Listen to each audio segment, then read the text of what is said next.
Bismillahirrahmanirrahim. Alhamdulillahilladzi an'ama bi nikmatil iman wal islam wa nusallimu ala khairil anam Muhammadin wa ala alihi wa sahbihi ajma'in.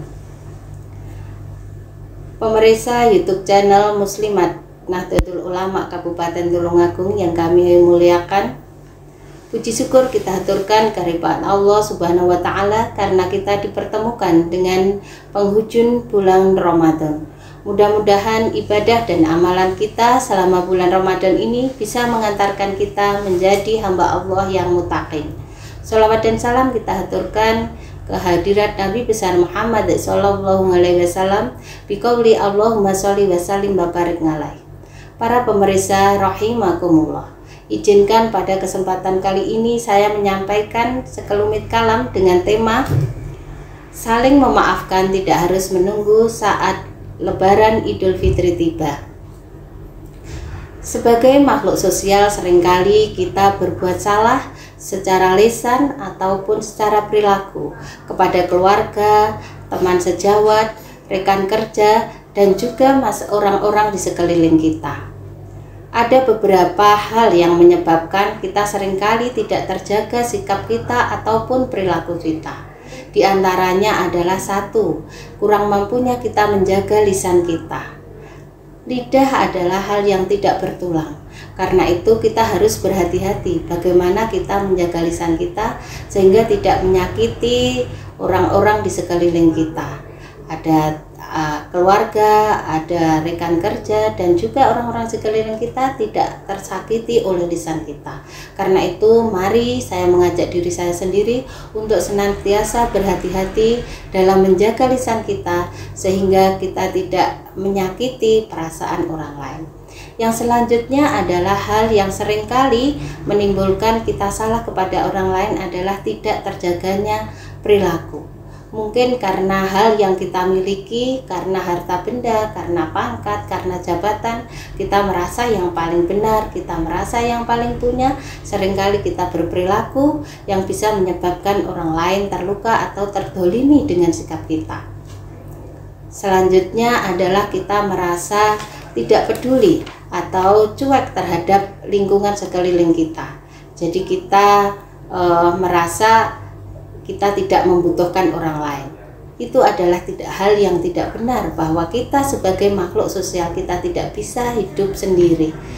Mungkin saat ini kita merasa di atas, tetapi kita tidak tahu bahwa roda berputar. Suatu saat nanti kita berada di bawah, dan tentunya ini kita saling membutuhkan.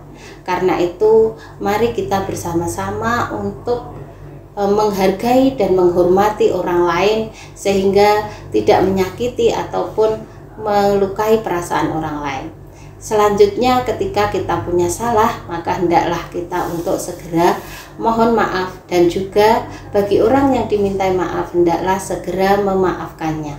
Ada beberapa hal yang hendaknya kita tingkatkan dalam kita berkomunikasi atau berhubungan dengan teman kita, dengan teman kerja kita, ataupun dengan orang-orang di sekeliling kita.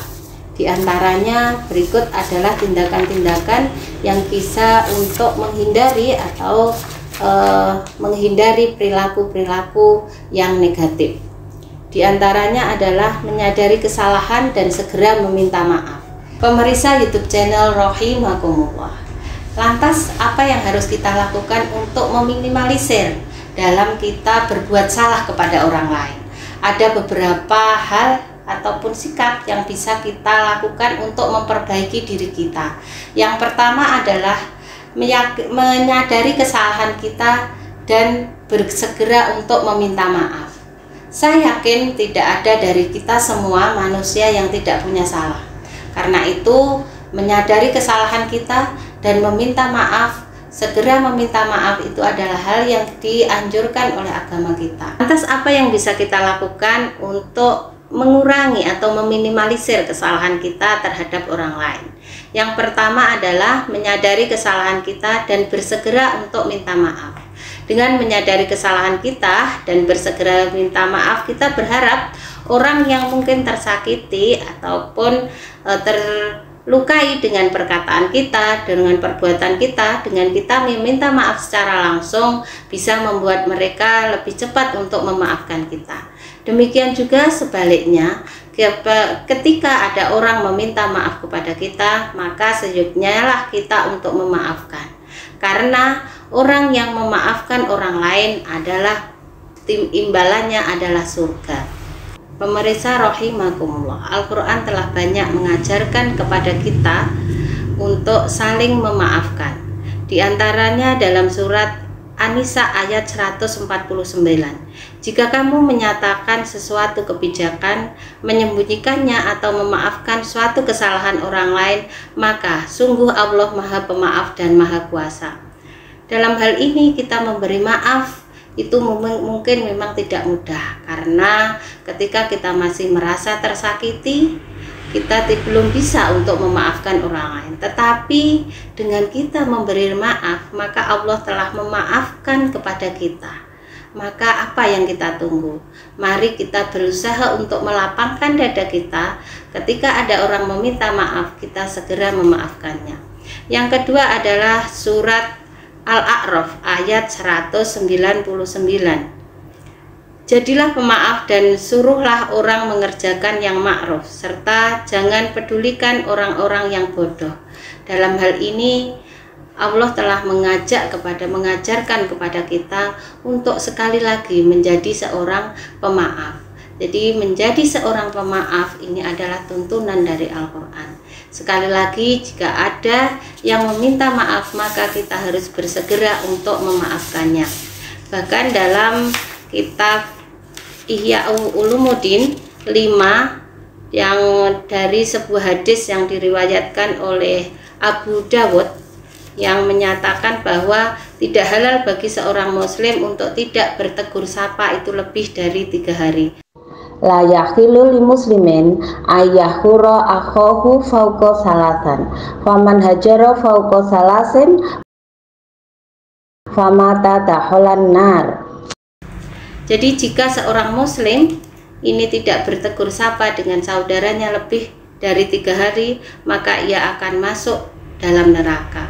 Dengan ini kita belajar bagaimana untuk saling memaafkan.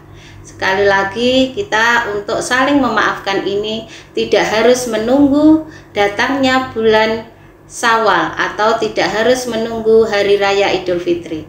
Saling memaafkan akan membuat hidup kita terasa lebih tenang, membuat jiwa kita terasa lebih damai, sehingga kita bisa menjadi lebih produktif, tidak terbelenggu dengan rasa dendam dan amarah. Demikian yang bisa saya sampaikan, mudah-mudahan bisa memberikan kebaikan kepada kita semuanya.